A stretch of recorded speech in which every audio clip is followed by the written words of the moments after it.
વિક્રમ સંવંત 2078 અષાઢ સુદ એકાદશી તારીખ 10/7/2022 રવિવાર. વાલા ભક્તો, આજથી ચાતુર્માસનો પ્રારંભ થાય છે. તારીખ 10/7/2022થી અષાઢ સુદ એકાદશીથી, એટલે આજથી. અને ચાતુર્માસની પૂર્ણાહુતિ તારીખ 4/11/2022 કાર્તિક સુદ એકાદશી પ્રબોધિની. એમ ચાતુર્માસ પર્યંત ભગવાનના ભક્તોને વિશેષ ભજન કરવું, એમ શિક્ષાપત્રીમાં ભગવાન શ્રી હરિએ 76મા શ્લોકમાં બતાવ્યું છે.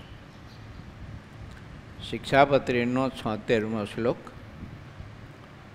ચાતુર્માસને વિશે અમારા આશ્રિત તમામ ત્યાગી ગૃહી બાયો ભાઈઓ પ્રત્યેકે વિશેષ નિયમ ધારણ કરવા, અને અસમર્થ હોય તો એમણે એક શ્રાવણ માસને વિશે વિશેષ નિયમ ધારવો.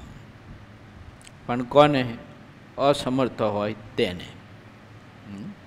શરીર જર્જરિત થઈ ગયું હોય, રોગાતુર હોય, નિર્બળ હોય, મદદ ન કરી શકતું હોય, તો એને ચાતુર્માસ પર્યંત 1 મહિના સુધી, ચાતુર્માસ અંતર્ગત 1 મહિનો શ્રાવણ મહિના પૂરતો નિયમ ધારણ કરવા. 77મા શ્લોકમાં શ્રીજી મહારાજે નિયમોનું આપણે છે ને એની વિગત બતાવી છે. વિશેષ નિયમ ક્યાં? તો કે ભગવાનની કથાનું શ્રવણ કરવું. પહેલો મહારાજનું ગમતું નિયમ ને. અને 9ધા ભક્તિ પૈકીની પહેલી ભક્તિ શ્રવણ ભક્તિ. શ્રીજી મહારાજ કથા વાર્તાના આગ્રહી બહુ હતા, અને પ્રત્યેકને આગ્રહ બહુ રખાવતા. કથા વાર્તામાં કોઈ ન આવ્યો હોય તો મહારાજ સભામાં ઊભો કરી બીજા દિવસે અને કારણ પૂછતા. પછી એવું કંઈ કારણ ન હોય તો મહારાજ શિક્ષા કરતા. એવું આવશ્યક કોઈ કારણ હોય તો શ્રી હરિ ક્ષમા કરતા. મહારાજ પાસે ક્ષમા અને શિક્ષા 2 હથિયાર હતા. અને મારા તમારા બધા માટે ક્ષમા અને શિક્ષા 2નો હથિયારવાળો કોઈ જોઈ ખરો ને? જરૂર પડે ત્યાં ક્ષમા, જરૂર પડે ત્યાં શિક્ષા. નહીતર આ જીવ રહ્યો ને એ સીધી રીતે ભગવાન ભજે એવો લગભગ નથી લાગતો એમ. પછી 29માં બતાવ્યું છે મધ્યના કે બલિષ્ઠ સંસ્કાર હોય પૂર્વનો, એટલે એ મુક્તની વાત છે. કે શ્રીજી મહારાજના મોકલેલા મુક્ત પુરુષ હોય ને એને બધું જન્મસિદ્ધ હોય. એને કોઈ નિયમ લીધા ન હોય, લેવાની જરૂર નહીં, એને કોઈ પથદર્શકની જરૂર નહીં, એને કોઈ રોકવા ટોકવાવાળાની જરૂર નહીં. એ બધું જન્મસિદ્ધ હોય જ. એમ મધ્યનો 29 મૂકે છે. એટલે શ્રીજી મહારાજે પહેલું નિયમ બતાવ્યું છે કથા શ્રવણ. ભગવાનના ભક્તને નિત્ય કથા શ્રવણ કરવું જોઈએ, અથવા કથા વાંચવી, એટલે શાસ્ત્રનો પાઠ કરવો. કોઈ પણ શાસ્ત્ર કે જે શાસ્ત્રમાંથી વધુ મહારાજની ઉપાસના, આશ્રય, નિષ્ઠા દ્રઢ થતી હોય, મહાત્મય દ્રઢ થતું હોય, ભગવાનના સંત હરિભક્તોનો મહિમા દ્રઢ થતો હોય, આપણા અંગની પુષ્ટિ થતી હોય, તો એવા કોઈ પણ સતશાસ્ત્રો હોય તો એ સત્શાસ્ત્રનો પાઠ કરવો. ભગવાનના ગુણનું કીર્તન કરવું. અંગ હોય તો કીર્તન ભક્તિ કરવી. નિયમ રાખવો કે રોજ 25-50 કીર્તન બોલો ઠાકોરજી પાસે. યા તો એમ પણ નિયમ લઈ શકાય કે ચાતુર્માસ દરમિયાન 25-30 પદ કંઠસ્થ કરવા. એ ઉત્તમ. એ નિયમ પાછું આપણને કાયમી બળ આપનારું કહેવાય. ઓલું ચાતુર્માસ પૂરો થાય એટલે પછી સમાપ્તિ થઈ જાય, અને કંઠસ્થ કર્યા હોય એ કાયમ રહે ને, અખંડ. અને એમાંય મહારાજની મૂર્તિના કીર્તનો, જેમાં પ્રેમ, કરુણા કોમળતા, મૃદુલતા, માળની મીઠાશ ભરી હોય જે પદમાં. અને સંત હરિભક્તોનો યોગ આપણને મળ્યો છે, એના મહાત્મ્યનું તત્વ જે શબ્દમાં ભર્યું હોય એવી પદાવલીઓ કંઠસ્થ કરીને ગાઈને આપણે તો એમાંથી ઘણું મળે. હું ઓસ્ટ્રેલિયા ગયો તો એ વખતે સંતોને અહીંથી બપોરે કથા વાર્તા ત્યાંથી કરી ત્યાં. પછી જયભાઈ મેં સંતોને એ વખતે ઓસ્ટ્રેલિયાથી કીધું તું જીતેનભાઈને ક્યારે બેઠા થકા. મેં તો આપણે સાધુ છીએ તો આપણે સાધુએ ત્યાગ વૈરાગના કીર્તનો રોજ રોજ ગાવા જોઈએ, રોજે રોજ વાંચવા જોઈએ. શું કરવા? તો કે એમાંથી આપણને ત્યાગ વૈરાગના જે ગુણ છે એને પુષ્ટિ મેળવવા માટેનું બળ એમાંથી પ્રાપ્ત થાય. મૂર્તિના તો ખરા જ પાછા, પણ મૂર્તિના સુખમાં ટકવા માટે ત્યાગ વૈરાગ પાછો બહુ આવશ્યક છે ને. નહીંતર આપણે સાધુ થયા તો આપણું તો ખબર નહીં, હવે ખબર બધું કાંઈક બધી વૃત્તિ પછી રેલાઈ જાય. માન ને પૂજા ને પ્રતિષ્ઠા ને આ લોકોનું કાર્ય ને હરિભગતનું પોષણ કરવું ને સભાઓ કરવા જવું ને કથા વાર્તા કરવી ને મહાપૂજાઓ કરવા જવું ને રસોઈઓ કરવા જવું ને અને આમાં બધા એવા પછી આપણે ચડી જઈએ એવા ચડી જઈએ તો પછી મહારાજની મૂર્તિનો સંબંધ બાંધવાનું સારું રહી જાય અને હરિભગતનો સંબંધ બંધાઈ જાય. સારું છે હરિભક્તોનો સંબંધ બંધાય, ખોટું તો નથી જ, પણ મૂર્તિનો સંબંધ બંધાય એવું તો નહીં જ ને. સર્વોત્તમ તો મૂર્તિનો સંબંધ બંધાય તે છે. એટલે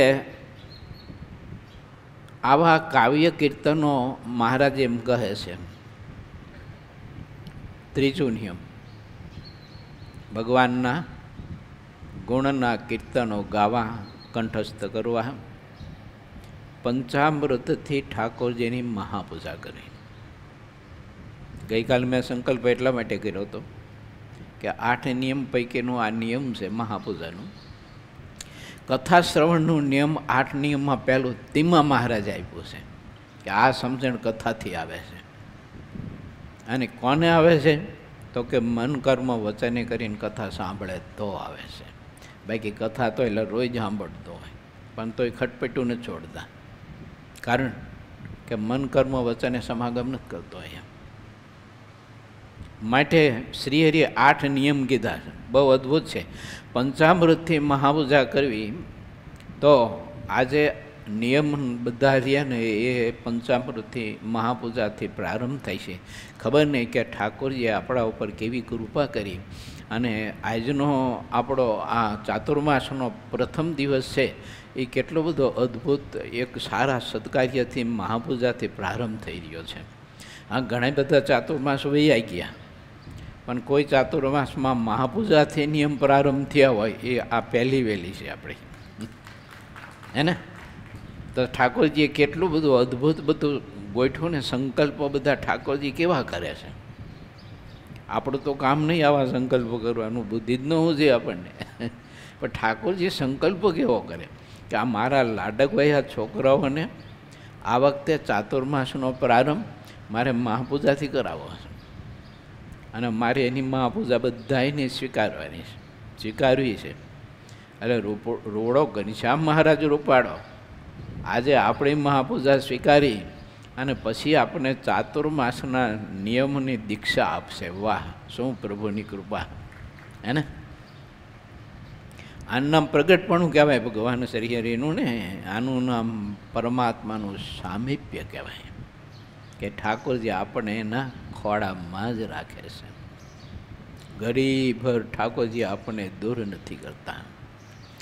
બહુ શ્રીહરિએ આ બધા બતાવ્યા છે નિયમ. મહાપૂજા પછી મંત્રનો પાઠ કરવો, નામાવલી, સ્તોત્ર વગેરે વગેરે, મંત્ર જપ કરવા અને દંડવટ કરવા, પરિક્રમા કરવી. 8 પ્રકારના મહારાજે આ બધા નિયમ ઉત્તમ માન્યા છે. પછી વિશેષ નિયમ બધા શાસ્ત્રમાં લખાયા છે. સત્સંગી જીવનમાં ઘણો બધો વિસ્તાર છે. ગઈકાલે આપણે અહીં નિયમની વાત ચાલતી હતી ત્યારે થોડોક સંદર્ભ મેં બતાવ્યો હતો. બ્રાહ્મ મુહૂર્તમાં જાગવું, બ્રાહ્મ મુહૂર્ત એટલે 4 વાગે, 4 થી 6 ગાળા સુધીનો 6 વાગ્યા સુધીનો બ્રાહ્મ મુહૂર્ત કહેવાય, સૂર્ય ઉગ્યા પહેલાં. તો બ્રાહ્મ મુહૂર્તમાં જાગવું, ભગવાનની મૂર્તિનું ધ્યાન કરવું, 10 મિનિટ 5 મિનિટ સમય અને શ્રદ્ધાની અનુકૂળતા પ્રમાણે કીર્તન ગાવા. અંગ હોય તિલ ચિહ્નના પાઠ કરવા, તે રાજુ વૈરો જ કરે તિલચિહ્નના પાઠ સુરતવાળા. પછી બ્રહ્મચર્યનું પાલન કરવું, ભાવતી વસ્તુનો ત્યાગ કરવો. જે વસ્તુ આપણને બહુ ભાવતી હોય એનો ત્યાગ કરવાનો. નહીંતર શું થાય, જે ભાવતી વસ્તુ ગમે તે હોય તો કોઈ પીસો આવે તો 1 પીસ એનો ત્યાગ કરો. મિષ્ટાનનો ત્યાગ કરો, મીઠાઈ ન ખાવી કોઈ પ્રકારની, એ પણ નિયમ લઈ શકાય છે. ભોજન સમયે મૌન રાખવું શ્રેષ્ઠ. મૌન, મૌનથી આત્મામાં શક્તિ બહુ આવે છે, બહુ શક્તિ આવે છે. પછી 5 માનસી પૂજા ન થતી હોય તો કરવી. એકટાણા કરવા ચોખ્ખા, જેણે કરીને ફરાળનું બિલ વધી ન જાય. મોટો લાભ તો એ છે એક, કારણ કે ચાલુ દિવસ કરતાં એકાદશીનું બિલ મોટું હોય, ફરાળ મોંઘું પડે બહુ. ચોખ્ખા એકટાણા કરવા. ન થઈ શકતા હોય તો એકાદી વખત ફરાર, દૂધ, ફળ ફૂલ, ગમે તેટલું શ્રદ્ધા પ્રમાણે 1-2 ડઝન 2 ડઝન કેળા સાંજ સવાર. હોટલમાં કોઈ દી જમવું નહીં, લારીનું ખાવું નહીં, અને લવારી કરવી નહીં, 2 વસ્તુ. અને લારીનું ખાવું નહીં ને લવારી કરવી નહીં.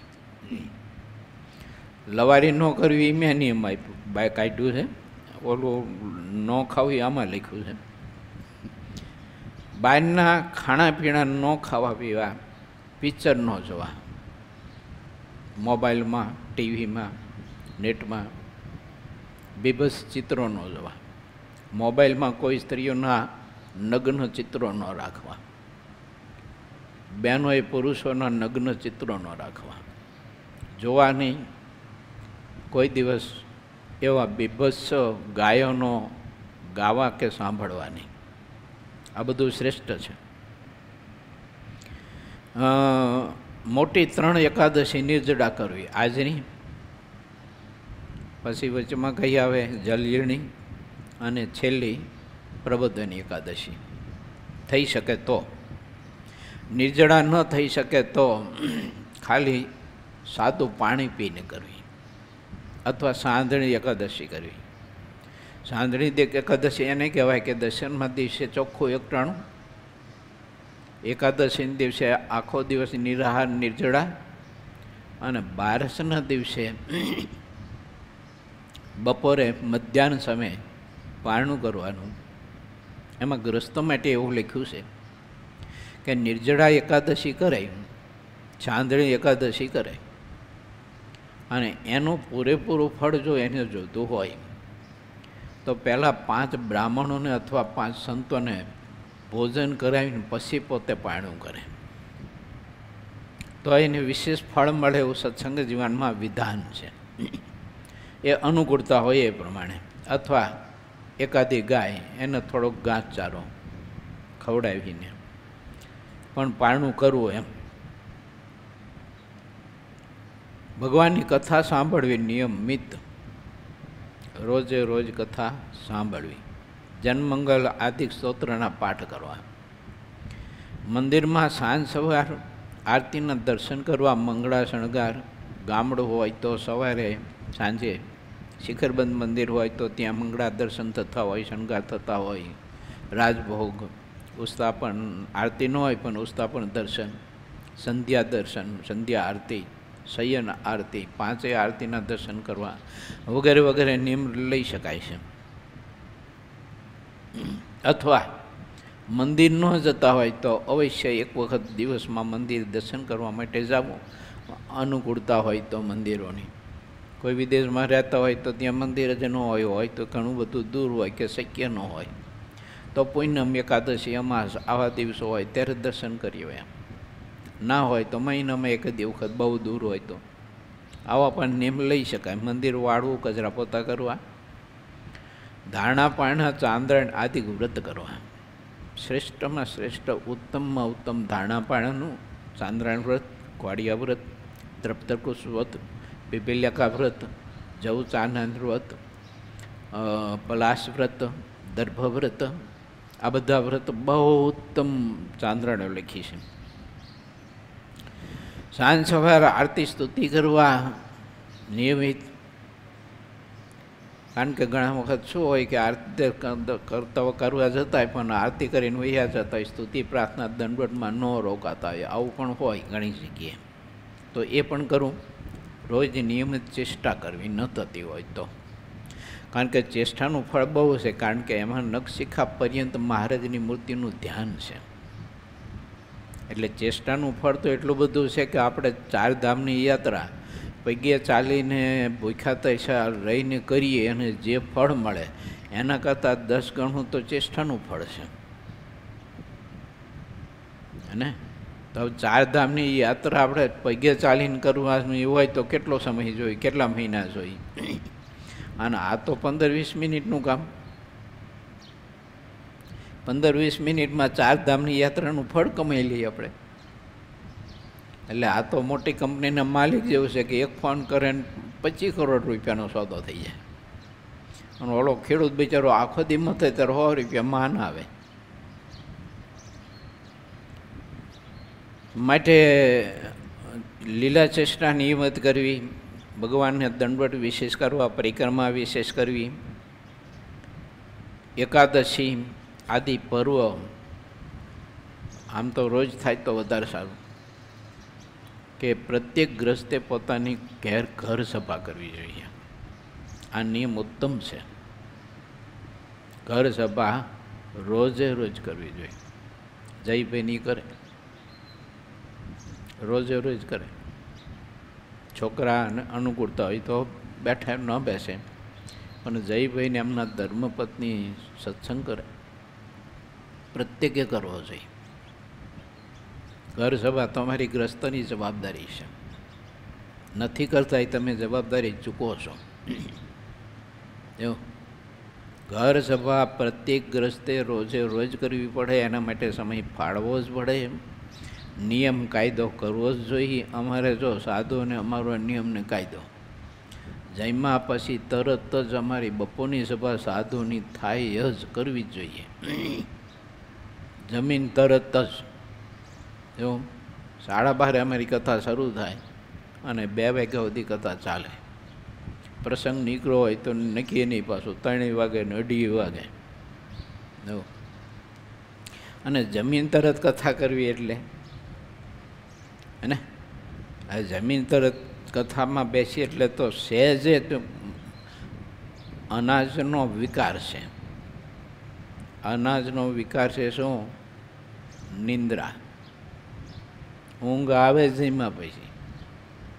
અને અમારી પછી બપોરની કથા પાછી એવી ભાઈરે સિંહા જેવી, જો ભલભલાના રૂવાડા ઊભા થઈ જાય. અને એવી મારા જેવાની પછી હાવ ઓલી કહેવાય ને કે ઓકડ પ્રકૃતિ. એ વિષયનું સ્વભાવનું એવું ખંડન થાય તો ઓલો ઊંચો થઈ જાય બિચારો. જો એટલે ગ્રસ્તોએ પણ નિત્ય સભા કરવી જોઈએ. ઘર સભા કરવી જોઈએ. અથવા રજાના દિવસો હોય, રોજ ન કરી શકીએ તો રવિવાર, એકાદશી, પૂનમ, હરિજયંતિ, અમાસ ત્યારે ઘર સભા કરવી. આમ થાય ત્યારે રવિવારે સિટીમાં તો બધા છે ને ટોળું લઈને ફરવા વહી જતા હોય છે, તો ઘર સભા માટે સમય ન મળે. કોઈ દલીલ કરતો હોય તે ખોટી છે ને. હોટલોમાં જમવાના અને તેને બધા વહી જતા હોય, ગાડી ભરી ભરીને જતા જ હોય છે બધા. હરિભગતે જતો હોય ઓલાને તો ઠીક છે, એને તો બિચારાને કોઈ માર્ગ બતાવનાર નથી, એટલે એને તો કાંઈ ખબર નથી જગતના જીવને. મને હારા હારા હરિભગત હોય તો ગાડી લઈને ઉપડી જાય. હોટલનું ખાવા તો જોઈએ જ. અઠવાડિયા સુધી સત્સંગ કર્યો હોય, ગાળેલું ચાળેલું ખાધું હોય, એટલે અઠવાડિયે એક વખત તો છે ને બધું ભ્રષ્ટ કરવા જવું જ પડે એમ. અઠવાડિયે દેહ ભ્રષ્ટ થવો જોઈએ એમ. તો એને પાછો ઊંઘ આવે ને તો ઊંઘ ન આવે. તો આવો પણ નિયમ લઈ શકાય. ચાતુર્માસ દરમિયાન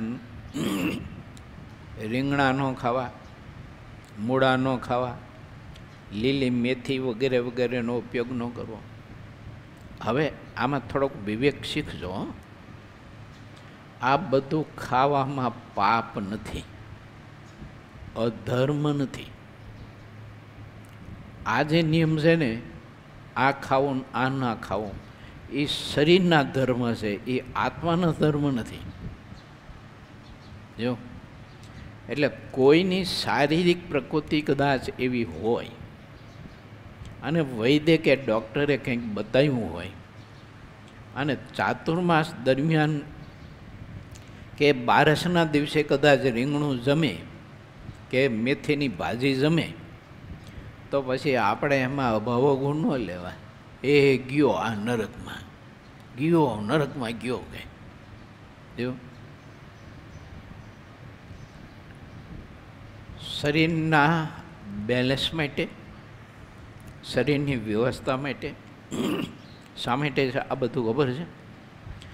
ચાતુર્માસમાં કુદરતી આ શાકભાજી, કયા શાકભાજી કે જેમાં બહુ બીજ હોય, કોઈ પણ તુરિયા, ગલકા વગેરે વગેરે બહુ બીજવાળા કોઈ પણ શાકભાજી હોય, એમાં કુદરતી ચાતુર્માસમાં પિત્ત પ્રમાણ વધી જાય છે.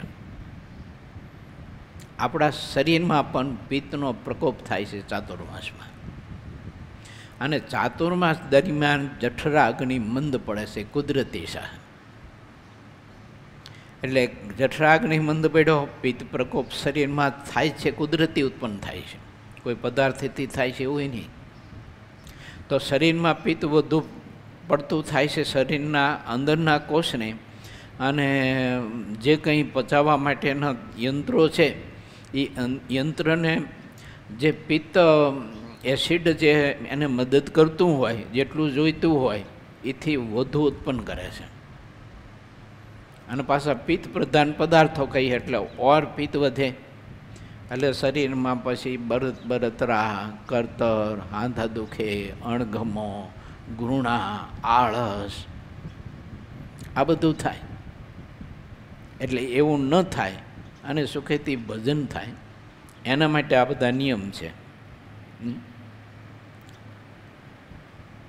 માટેવાળા ભક્તો જે કથા સાંભળો છો, દેશ વિદેશમાં, શહેર ગામડામાં જે ભક્તો કથા સાંભળો છો,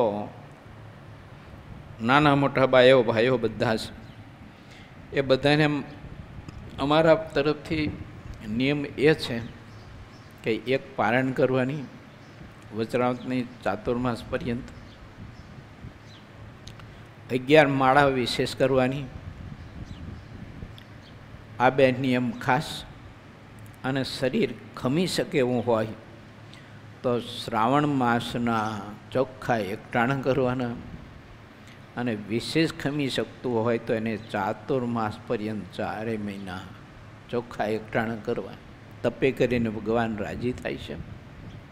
માટે અમારા તરફથી આટલા નિયમ છે. બાકી આપને અનુકૂળતા પ્રમાણે જે કંઈ નિયમ હોય તે તમે લઈ શકો છો અને લેજો. એટલે તમારે નિયમ લેવા માટે ફોન કરી અને તમારો કિંમતી સમય ખોટો બગાડવો ન જોઈએ.